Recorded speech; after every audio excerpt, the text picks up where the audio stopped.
দক্ষিণেশ্বর মন্দিরের মূল গেট। দক্ষিণেশ্বর মন্দিরের গঙ্গা, এখানে কিন্তু ভক্তরা স্নান করে মাকে পুজো দেয়।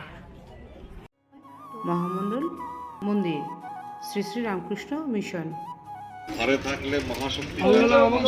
বন্ধুরা, এই ডালার দোকানগুলো দেখতে পাচ্ছ, এই ডালার দোকানগুলো কিন্তু এখানে তোমরা কেনাকাটি করে বাবাকে পুজো দিতে পারো। এখান থেকে আমরা ভোগের টুকুন কেটে নিচ্ছি, টিকিট কেটে নিয়েছি। কটা থেকে কটা পর্যন্ত টিকিটটা পাওয়া যাবে? মানে 9টা থেকে শুরু হয় কুপন দেওয়া, যত সময় থাকে তত সময়, মানে এই টিকিটটা যতক্ষণ থাকে। টিকিট কেটেছি 100 টাকা করে মাথা পিছু। খাওয়ানো শুরু হবে 12:30 থেকে। তো তার আগে তোমাদের মন্দির বটবৃক্ষের নিচে, এখানে কিন্তু শ্রীরামকৃষ্ণ পরমহংসদেব স্বামী বিবেকানন্দকে প্রথম স্পর্শ করেছিলেন। এখানে ঠাকুর প্রত্যেক দিন আসতেন, এসে এখানে সাধনা করতেন। দিনের 3 ভাগ সময় এখানেই কাটাতেন। এই হলো মাদার মেরি কক্ষ। মাদার মেরি কক্ষ। এই মূর্তি থেকে এক জ্যোতি প্রবেশ করেছিল বাবা রামকৃষ্ণ পরমহংস ঠাকুরের শরীরে প্রবেশ করেছিল, তখন উনি ধ্যানস্থ হয়ে পড়েন না। মেইন মন্দির, যেখানে বাবা রামকৃষ্ণ পরমহংসদেব কল্পতরু হয়েছিলেন।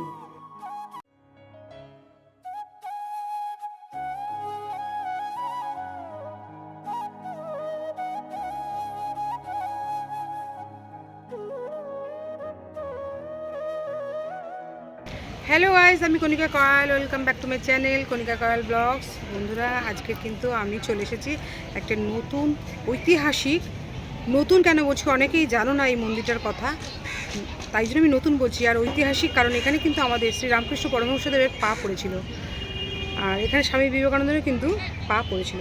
তো সেটা হচ্ছে আমাদের দক্ষিণেশ্বর মন্দিরের মেন গেটের কাছেই কিন্তু অবস্থিত আমাদের এই যোগনাথ মল্লিক বাগানবাড়ি। তো আজকে আমি সেখানে চলে এসেছি। তো এখন আমি তোমাদের এই পুরো এই যোগনাথ মল্লিক বাগানবাড়িটা ঘুরিয়ে দেখাবো, এবং এখানকার ইতিহাসটা, প্রাচীনতম ইতিহাসটা তোমাদের আমি শেয়ার করব।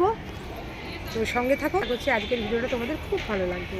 আগে আমি প্রথমে বলে নিই তোমরা এখানে কী করে আসবে। বন্ধুরা, যারা শিয়ালদা স্টেশন থেকে আসবে তারা চলে আসবে দক্ষিণেশ্বর রেলওয়ে স্টেশন, বা যারা মেট্রো করে আসবে তারা চলে আসবে দক্ষিণেশ্বর মেট্রো স্টেশনে। সেখান থেকে অটো ধরে চলে আসো দক্ষিণেশ্বর মেন মন্দিরের গেটের কাছে। তো দক্ষিণেশ্বর ঘুরেই কিন্তু তার বাঁদিকেই একটু হাঁটলে কিন্তু পেয়ে যাবে আমাদের এই যোগনাথ মল্লিক বাগানবাড়ি। তো এখানে আসতে গেলে তোমাদের কিন্তু দুটো জায়গায় ঘোরা হয়ে যাবে। দক্ষিণেশ্বরে এসে মা ভবতারিণীকে দর্শন করা হবে, এবং পাশে কিন্তু যোগনাথ মল্লিক বাগানবাড়িতেও আসা হবে। বন্ধুরা, এটা দক্ষিণেশ্বর মন্দিরের মেন গেট। এই মেন গেটের বাঁ পাশেই কিন্তু ভবতারিণী ফেরিঘাট। তো পরে আমি ভবতারিণী ফেরিঘাটের দিকে যাচ্ছি। আগে আমি মন্দিরটা দর্শন করে আসি এবং গঙ্গা মাকে দর্শন করে আসি, তারপরে কিন্তু যাব আজকে গন্তব্যস্থল যোগনাথ বাগানবাড়ি। যারা গাড়ি করে আসবে তারা কিন্তু 4 চাকা, 3 চাকা, 2 চাকা, তারা কিন্তু এখানে গাড়ি পার্কিং করতে পারবে। বিশাল দক্ষিণেশ্বর মন্দিরে ঢুকতে দেখো বিশাল রামকৃষ্ণ পরমহংসদেবের এক ছবি দেখতে পাচ্ছ। এই হলো বন্ধুরা দক্ষিণেশ্বর মন্দির, দক্ষিণেশ্বর মন্দিরের চূড়া। তো এখন চলো, মন্দির বন্ধ আছে, আমরা সিধে যাব গঙ্গার ধারে, গঙ্গা মাকে দর্শন করি। তারপর কিন্তু আমরা কিছুক্ষণ এই দক্ষিণেশ্বর মন্দিরে কাটাবো, তারপর কিন্তু চলে যাব যোগনাথ মল্লিক বাগানবাড়িতে।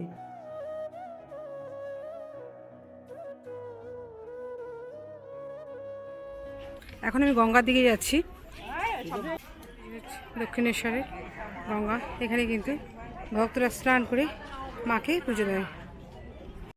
তো বন্ধুরা, এখন আমরা চলে যাব আজকের গন্তব্যস্থল কল্পতরু মহামণ্ডলে। বন্ধুরা, এই হলো দক্ষিণেশ্বর মন্দিরের মূল গেট। দক্ষিণেশ্বর মন্দিরের মূল গেটের ঠিক বাম দিকেই রয়েছে মা ভবতারিণী ফেরিঘাট। তো এই ফেরিঘাটের যে গেটটা রয়েছে তার ভেতর থেকে আমরা ঢুকে যাব। সিধে কিছুটা হাঁটলে কিন্তু প্রথমে ডান হাতে একটা গেট পড়বে, সেটা কিন্তু দক্ষিণেশ্বর মন্দিরের পার্কিং জোনের গেট। এই যে ডান হাতে যে গেটটা দেখতে পাচ্ছ, এটা কিন্তু দক্ষিণেশ্বরে যাওয়ার পার্কিং জোনের ভিতরে যাওয়ার গেট। ঠিক তার পাশেই দেখো রয়েছে মহামণ্ডল, আমাদের আজকের গন্তব্যস্থল মহামণ্ডল মন্দির, শ্রী শ্রী রামকৃষ্ণ মিশন। বন্ধুরা, এই ডালার দোকানগুলো দেখতে পাচ্ছ, এই ডালার দোকানগুলো কিন্তু এখানে তোমরা কেনাকাটি করে বাবাকে পুজো দিতে পারো। এই যে শ্রী শ্রী রামকৃষ্ণ মহামণ্ডল যদু মল্লিকের বাগানবাড়ি ঠাকুরের সাধন ক্ষেত্র। তো এই হচ্ছে এখানে টিকিট টিকিট কাউন্টার। লোকটা এখন আসেনি, আসুক, কেটে নেবো। হ্যাঁ হ্যাঁ, আর 5টা আছে। বন্ধুরা এখান থেকে আমরা ভোগের টুকুন কেটে নিচ্ছি। টিকিট কেটে নিয়েছি।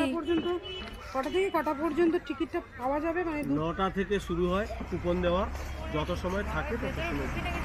মানে এই টিকিটে যতক্ষণ থাকে, হ্যাঁ, তবু আনুমানিক কতক্ষণ থাকে? গেটটা আছে, ওই গেটের একটা পাশে 12টা অটো ফটো দাঁড়িয়ে আছে, ওই মধ্যে রাস্তাটা দিয়ে কুপন সোজা শেষ চলে হয়ে দেখতে পেয়ে আর যাবে। কত করে টিকিট? 100 টাকা করে। 10 রকমের আইটেম এটা থাকে। দুটো করেই হয় না। 12:30 থেকে খাওয়ানো শুরু হয় 3:30 পর্যন্ত। তো বন্ধুরা আমরা টিকিট কেটে নিলাম, 5টা টিকিট কেটেছি, 100 টাকা করে মাথা পিছু। খাওয়ানো শুরু হবে 12:30 থেকে। তো তার আগে তোমাদের এটা মন্দির প্রাঙ্গণটা ভালো করে ঘুরিয়ে দেখাই।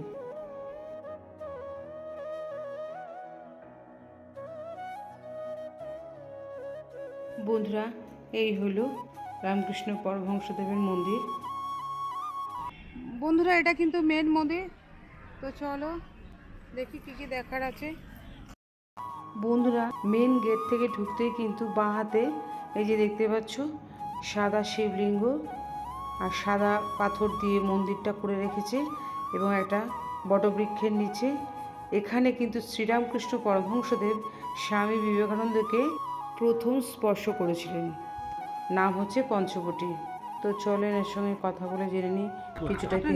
আমার নাম সব্যসাচী মাইতি। হ্যাঁ, আপনি এখানকার আমি সিকিউরিটি। সিকিউরিটি। আচ্ছা, আপনি একটু ইতিহাসটা বলুন।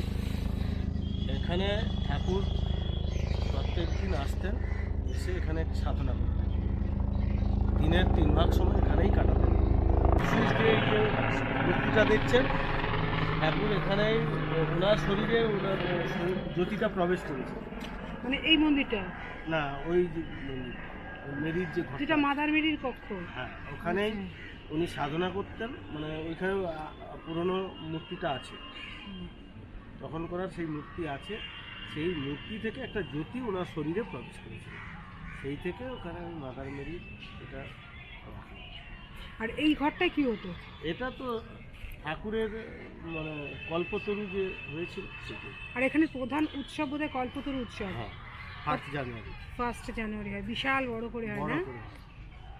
এই যে পঞ্চবটী যেটা দেখছেন, হ্যাঁ, ওইখানে স্বামী বিবেকানন্দকে প্রথম স্পর্শ করেছিলেন রামকৃষ্ণ। আচ্ছা, সর্বপ্রথম এখানেই তাকে স্পর্শ করেছিলেন, ওই পঞ্চবটী বনি। এই পঞ্চবটী। আচ্ছা, ওখানে আগে একটা পুরনো বটগাছ ছিল, নষ্ট হয়ে গেছে, বর্তমানে এটা নতুন করে দিয়েছে। আর এখানে যে মানে কত সালে এটা প্রতিষ্ঠিত হয়েছে আনুমানিক? 1968 মনে হয় এখানে দেওয়া আছে। ওই লেখা, ওই ওখানে সালটা, হ্যাঁ, সালটা দেওয়া আছে 1968 কি 58 এরকম একটা মনে হয় দেওয়া আছে। 1968 সালে বোধহয় প্রতিষ্ঠিত হয়েছে। হ্যাঁ। আচ্ছা, কটায় খোলে কটায় বন্ধ হয়? সকাল প্রত্যেকদিন? 6টায় খোলে, 12টায় বন্ধ হয়, আবার 3টেয় খোলে, 7:30টায় বন্ধ হয় প্রত্যেক দিন। প্রত্যেক আর এখানে সবচেয়ে বড় উৎসব কল্পতরু উৎসব। কল্পতরু। বন্ধুরা এটা কিন্তু একটা স্কুল। এখানে কিন্তু 1 থেকে ক্লাস 4 পর্যন্ত পড়ানো হয়ে থাকে। তো সেই স্কুলের নিচেই কিন্তু মাদার মেরির কক্ষটা রয়েছে। তো চলো সেটা তোমাদেরকে শেয়ার করি। এই হলো মাদার মেরি কক্ষ। মাদার মেরি কক্ষ।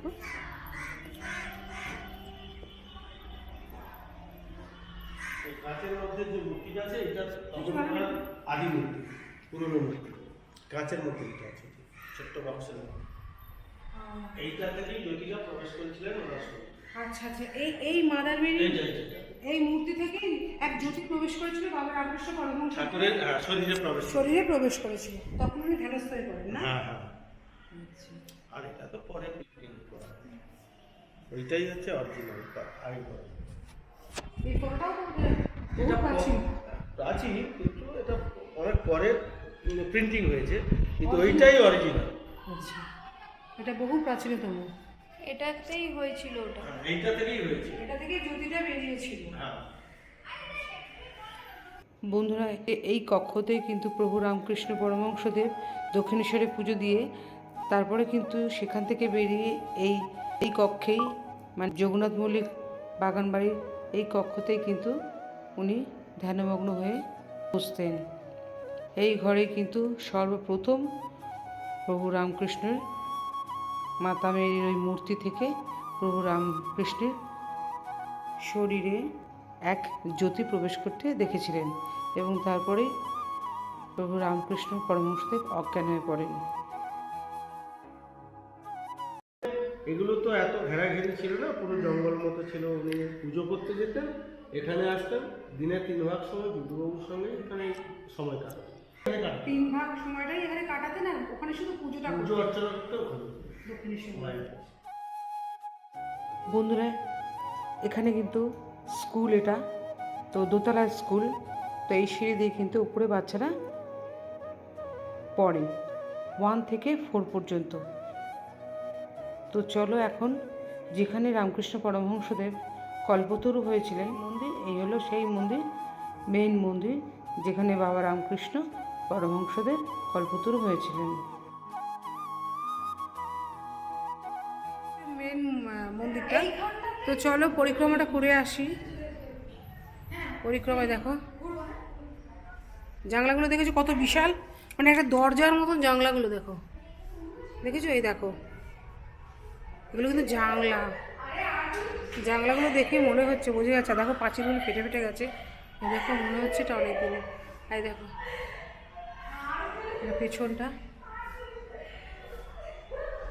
পেছনে পরিক্রমা একবার করে নিই। এই পাঁচিলটা দিয়ে দেখতে পাচ্ছ, পাঁচিলটা দিয়ে ঘেরাও করা, মানে এই পাঁচিলটা দিয়ে মল্লিক বাড়ি ঘেরাও করে রেখেছে। পাঁচিলের ওপারে কিন্তু দক্ষিণেশ্বর মন্দির।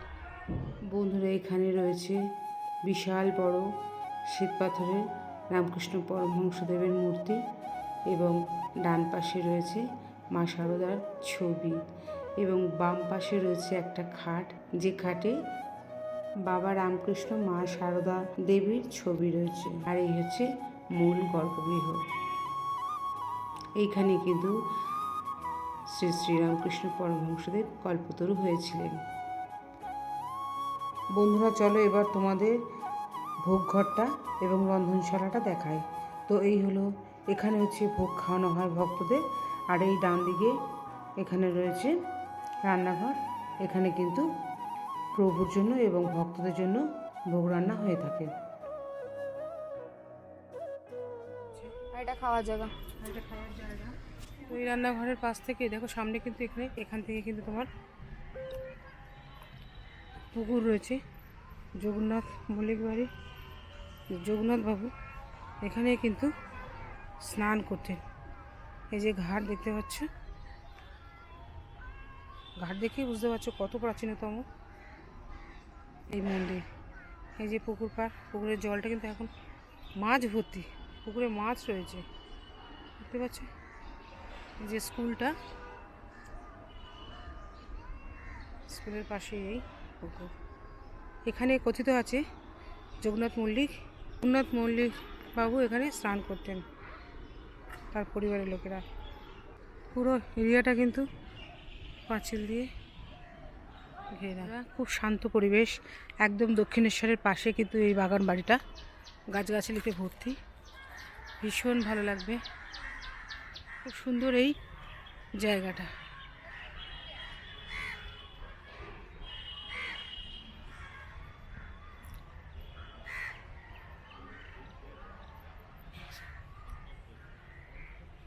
ওই গেট থেকে আমরা ঢুকলাম, ওই যে মেন গেট। বন্ধুরা, এখানে একটা স্টেজ মতন করা রয়েছে। এই স্টেজের নিচে লেখা রয়েছে ফলকে যে 1968 সালে এই স্টেজটি তৈরি হয়েছে। তো বন্ধুরা, এখানে মনে হয় উৎসব অনুষ্ঠানগুলিতে, বিশেষ করে কল্পতরু উৎসবের দিন 1 জানুয়ারি হয়তো নাম সংকীর্তন হয়, ঠাকুরের নাম গান হয়, তখন এই মাঠে কিন্তু প্যান্ডেল করা থাকে। প্রচুর ভিড় হয় কল্পতরু উৎসবে, যেটা কিন্তু পালিত হয় 1 জানুয়ারি। তো চলো বন্ধুরা, এবারে আমরা খেয়ে নিই। তো ভোগ ঘরে যাওয়ার আগে বাঁ দিকে দেখো দেওয়ালের গায়ে 3টে কল রয়েছে। এখানে হাত ধুয়ে আমরা কিন্তু ভোগ ঘরে যাব ভোগ প্রসাদ খেতে।